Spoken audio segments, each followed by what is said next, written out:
ಉಂದದಲ್ಲಿ ಸಭಾಧ್ಯಕ್ಷರ ಪೀಠ, ಈ ಪೀಠವನ್ನು ಬೆಂಗಳೂರಿನಲ್ಲಿರುವಂತಹ ಪೀಠದ ಮಾದರಿಯಲ್ಲಿ ಬಹುಶಃ ಇವತ್ತು ಬೆಳಗಾಂನಲ್ಲಿ ಇದನ್ನು ನಾವು ಸ್ಥಾಪಿಸಿ ಇದರಲ್ಲಿ ಕೂತ್ಕೊಂಡು ನಾನು ಉದ್ಘಾಟಿಸಿದ್ದೇನೆ. ಬೇರೆ ಬೇರೆ ಚೇರ್ಗಳನ್ನ ಹೆಂಗ್ ಭದ್ರ ಮಾಡ್ಕೋತಾ ಇದ್ದಾರೋ ಹಂಗೆ ನೀವು ನಿಮ್ ಚೇರ್ನ ಎಷ್ಟು ಭದ್ರ ಮಾಡ್ಕೊಂಡಿದ್ದೀರಿ ಅಂತ ನಂಗೊಂದು ಸಂತೋಷ ಆಯ್ತು. ನಿಮ್ ಪೀಠನ ಅನುಭವ ಮಂಟಪ ಇರಲಿ, ಬಸವಣ್ಣವ್ರ ದೇವಸ್ಥಾನಗಳೆಲ್ಲ ಒಕ್ಬೋರ್ಡ್ ಆಗ್ತಾ ಇದೆ.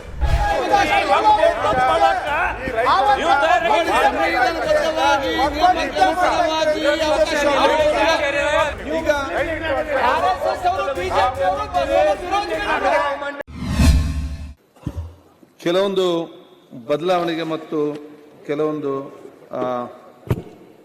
ಕಾರ್ಯಕ್ರಮ ಹಮ್ಮಿಕೊಂಡು ವಿಧಾನಸಭೆಗೆ ಮಠಕ್ಕೆ ಸಂಬಂಧಪಟ್ಟ ಹಾಗೆ ಉಂದದಲ್ಲಿ ಸಭಾಧ್ಯಕ್ಷರ ಪೀಠ, ಈ ಪೀಠವನ್ನು ಬೆಂಗಳೂರಿನಲ್ಲಿರುವಂತಹ ಪೀಠದ ಮಾದರಿಯಲ್ಲಿ ಬಹುಶಃ ಇವತ್ತು ಬೆಳಗಾಂನಲ್ಲಿ ಇದನ್ನು ನಾವು ಸ್ಥಾಪಿಸಿ ಇದರಲ್ಲಿ ಕೂತ್ಕೊಂಡು ನಾನು ಉದ್ಘಾಟಿಸಿದ್ದೇನೆ. ಹೌದಲ್ಲ?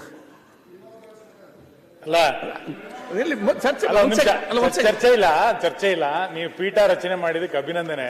ಅಲ್ಲ, ಬೇರೆ ಬೇರೆ ಚೇರ್ಗಳನ್ನ ಹೆಂಗ್ ಭದ್ರ ಮಾಡ್ಕೋತಾ ಇದ್ದಾರೋ ಹಂಗೆ ನೀವು ನಿಮ್ ಚೇರ್ನ ಎಷ್ಟು ಭದ್ರ ಮಾಡ್ಕೊಂಡಿದ್ದೀರಿ ಅಂತ ನಂಗೊಂದು ಸಂತೋಷ ಆಯ್ತು. ನಿಮ್ ಪೀಠನ ಹಾಗಾಗಿ ಈ ಪೀಠದಲ್ಲಿ ಶಾಶ್ವತವಾಗಿರ್ತೀರಾ ನೀವು. ಅಲ್ಲಿ ಚೆನ್ನಾಗಿ ಮಾಡಿದಿರಿ. ಬೆಳಗಾವಿ ಅಧಿವೇಶನಕ್ಕೆ ಸಂಬಂಧಪಟ್ಟಂತೆ ಪೀಠ ಚೆನ್ನಾಗಿ ಮಾಡಿದಿರಿ. ನಿಮಗೆ ಅಭಿನಂದನೆಗಳನ್ನ ಸಲ್ಲಿಸ್ತೇನೆ. ನಿಮ್ಮ ಅನಿಸಿಕೆಯಲ್ಲ ನನ್ನ ಕೃತಜ್ಞತೆಗಳು.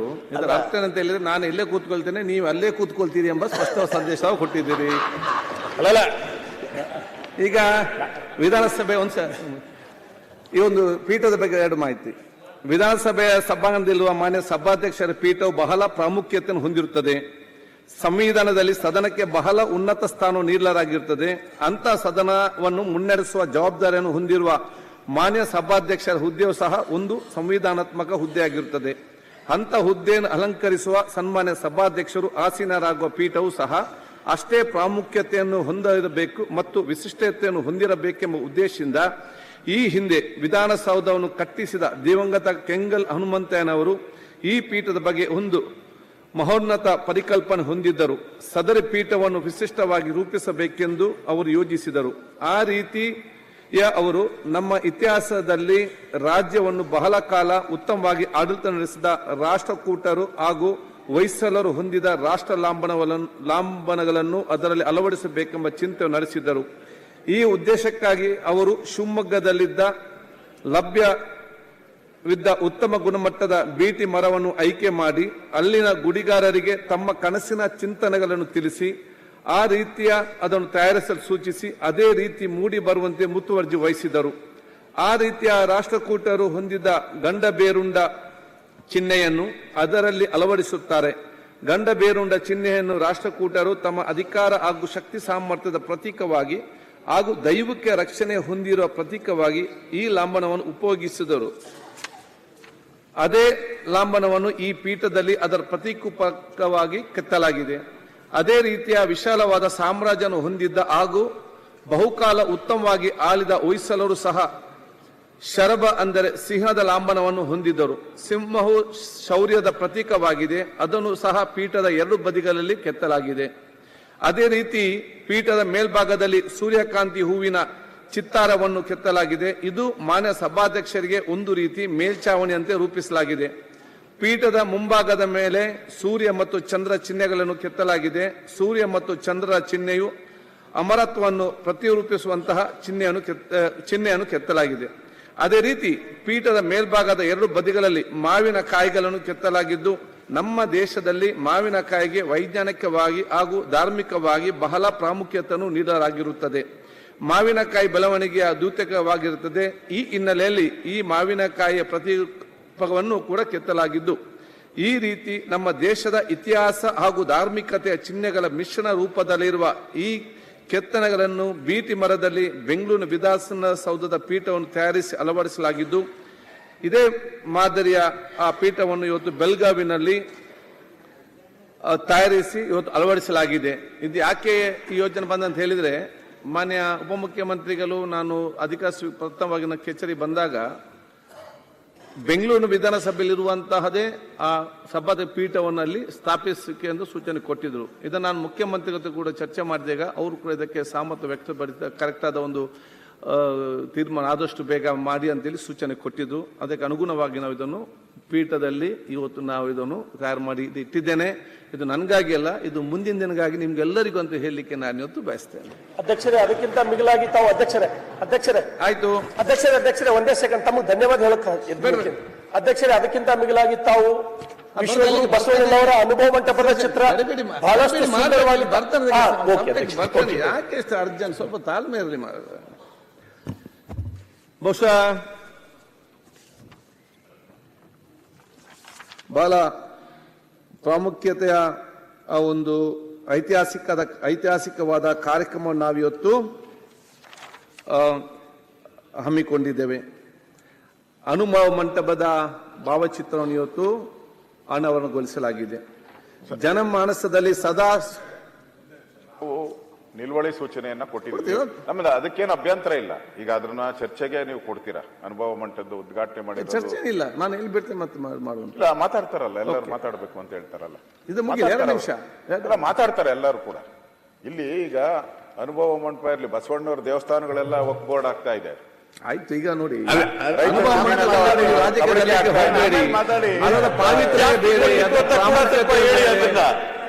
ಆಯ್ತು, ಯಾರ ಕಾಲದಲ್ಲಿ ಜಾಸ್ತಿ ಕೊಟ್ಟಿದ್ದು, ಯಾರ ಕಾಲದಲ್ಲಿ ಕೊಡುವ, ಇದನ್ನು ಮುಗಿಲೀಗ ಅವಕಾಶ ಇದೆ. ನಾವು ಅದರಲ್ಲಿ ಚರ್ಚೆಯಲ್ಲಿ ಭಾಗವಹಿಸ್ತೀರಿ, ನಾವು ಬಸವಣ್ಣವ್ರ ಬಗ್ಗೆ ಮಾತಾಡ್ತೀರಿ. ಆದ್ರೆ ಇವತ್ತು ಈ ವಕ್ಫ್ ಬೋರ್ಡ್ ಮಾರಿ ಎಲ್ಲ ಕಡೆ ಒಂದು ರೀತಿ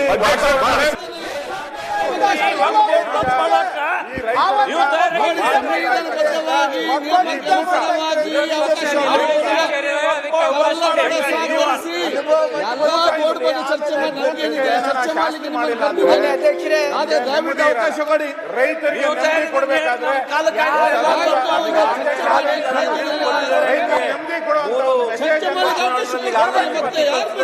ಬಂದಿರೋದೇನು ಕೇಳಿ ಬೆಳಗಾವಿಯಲ್ಲಿ ಉತ್ತರ ಕರ್ನಾಟಕದ ಸಮಸ್ಯೆ ಏನಿದೆ, ಬೆಳಗಾವಿಯಲ್ಲೇ ಈ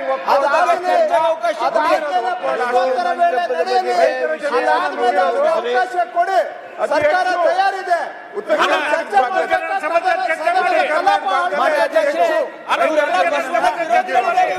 ನೀವು ಇಲ್ಲಿ ಚರ್ಚೆಗೆ ಅವಕಾಶ ಕೊಟ್ಟಿಲ್ಲ, ರೈತರಿಗೆ ಚರ್ಚೆ ಆಗ್ಬೇಕು. ಯಾರು ಕುಡಿದ್ರಿ ಅಂತ ಹೇಳಿ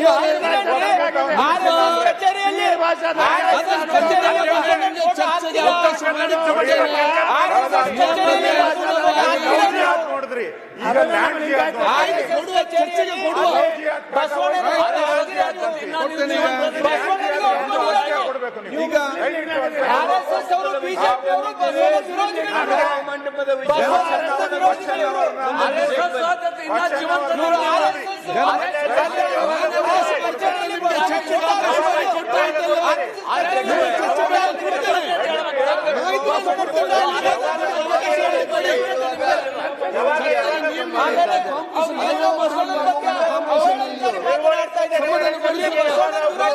ಅವಕಾಶ ಮಾಡಿ ಕೊಡುವ. ಇವರು ಬಸವಣ್ಣನ ವಿರೋಧಿಗಳು, ಆರ್ಎಸ್ಎಸ್ ಅವರು ಬಸವಾದಿ ಶರಣ ವಿಚಾರಧಾರೆ ವಿರೋಧಿಗಳು. ಇವರಿಗೆ ಬಸವಣ್ಣನ ಬಗ್ಗೆ ಮಾತಾಡಲಿಕ್ಕೆ ನೈತಿಕ ಹಕ್ಕಿಲ್ಲ. ನಾಚಿಕೆ ಬರಬೇಕು ಇವರಿಗೆ. ಬಸವಣ್ಣನ ಬಗ್ಗೆ ಅವಹೇಳನಕಾರಿ ಮಾತಾಡ್ತಾರೆ ಅವರು. ಬಸವಣ್ಣನ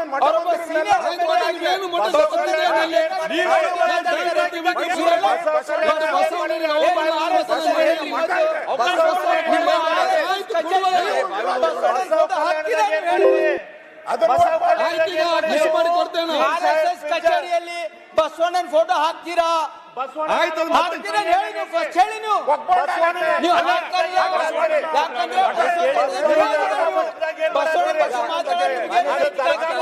ಮಾನ್ಯ ಅಧ್ಯಕ್ಷ, ಈ ರಾಜ್ಯದಲ್ಲಿ ಬಿಜೆಪಿ ಬಸವಾದಿ ಶರಣರ ಬಗ್ಗೆ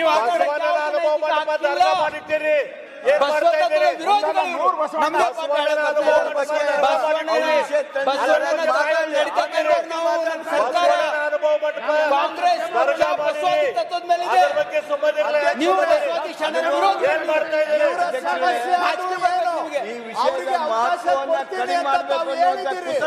ಅವಕಾಶ ಕೊಡ್ತೀವಿ ಅಂದ ಮೇಲೂ ಕೂಡ ಯಾಕೆ ಈ ರೀತಿ ಯಾವಾಗ ಕಲಾಪಕ್ಕೆ ಅಡ್ಡಿ ಮಾಡ್ತಾ ಇದ್ದಾರೆ? ಯಾವಾಗ ಅವಕಾಶ ಕೊಡ್ತೀರಿ ಅವಕಾಶ ಹೇಳ್ರಿ. ತಗೊಂಡು ಮಾತಾಡ್ಲಿ. ಯಾವಾಗ ಇವ್ರಿಗೆ ಚರ್ಚೆ ಕೊಡ್ತೀರಿ? ಆಗ್ಬೇಕಾ, ಗಲಾಟೆ ಆಗ್ಬೇಕಾ? ಗಲಾಟೆ ಬರೀ ಗಲಾಟೆ ಆಗ್ಬೇಕು. ಉದ್ದೇಶ ಗಲಾಟೆ ಇದೆ.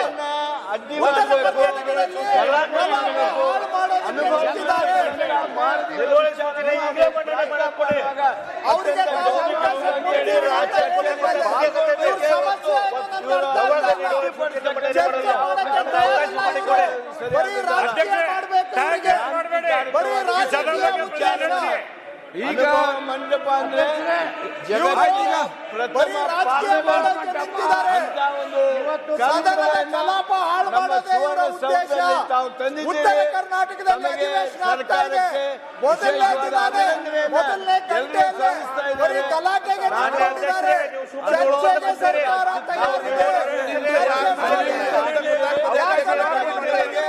ಸ್ಪೀಕರ್ ಜೊತೆ ಸಹಕಾರ ಮಾಡಿ, ನಿಮ್ಗೆ ಅವಕಾಶ ಕೊಡ್ತಾರೆ. ಅವಕಾಶ ಕೊಟ್ಟಾಗ ಚರ್ಚೆ ಮಾಡಿ, ನಾವು ಚರ್ಚೆಗೆ ತಯಾರಿದ್ದೇವೆ. ಆದ್ರೆ ಇವಾಗ ನೀವು ಮಾಡ್ತಾ ಇರೋದು ಕಲಾಪವನ್ನ ಹಳ್ಳಗೆಡುತ್ತಾ ಇದ್ದೀರಾ. ಜನ ನಮ್ಮನ್ನ ನೋಡ್ತಾ ಇದ್ದಾರೆ. ಆಯ್ತು ಈಗ ಆಯ್ತು ಅಶೋಕ್ ಮಾತಾಡಿದಲ್ಲ ಆಯ್ತು ಅದಕ್ಕೆ ಜಾನದವ್ರು ಕೂತ್ಕೊಳ್ಳಿ, ದಯವಿಟ್ಟು ಕೂತ್ಕೊಳ್ಳಿ, ಬಾಲಕೃಷ್ಣ ಕೂತ್ಕೊಳ್ಳಿ. ಆಯ್ತು ಬೇಡ ಅವ್ರು ಮಾತು ಕೂತ್ಕೊಳ್ಳಿ. ಈಗ ನೋಡಿ ಬಾಲಕೃಷ್ಣ ಕೂತ್ಕೊಳ್ಳಿ. ಈಗ ಏನಿದೆ ಸಕಾರಾತ್ಮಕವಾದ ಚರ್ಚೆ ಮಾಡ್ಬೇಕಂತೇಳಿ ಇವತ್ತು ಅಧಿವೇಶನ ಅಕಾಲಿಕ ಮಳೆ ಆಯ್ತು ಆಯ್ತು ನೀವು ಕೂತ್ಕೊಳ್ಳಿ. ಶಿವಲಿಂಗೌಡ ಕೂತ್ಕೊಳ್ಳಿ. ಈಗ ಆಮೇಲೆ ಮಾಡೋಣ. ನೀವು ಕೂತ್ಕೊಳ್ಳಿ. ಈಗ ಜಮೀನು ಅಲ್ಲೆಲ್ಲ ನೀವು ನೋಡಿ ನೀವೇ ಸರಿ ಇಲ್ಲ, ಇವರಿಗೆ ಬುದ್ಧಿ ಹೇಳ್ತೀರಿ. ಮತ್ತಷ್ಟು ವಿಶೇಷ ವಿಡಿಯೋಗಳನ್ನು ನೋಡಲು ಮತ್ತು ಹೊಸ ವಿಡಿಯೋಗಳ ಬಗ್ಗೆ ತಿಳಿಯಲು ಈ ದಿನ .com ಯೂಟ್ಯೂಬ್ ಚಾನೆಲ್ ಸಬ್ಸ್ಕ್ರೈಬ್ ಮಾಡಿ ಮತ್ತು ಬೆಲ್ ಐಕಾನ್ ಕ್ಲಿಕ್ ಮಾಡಿ.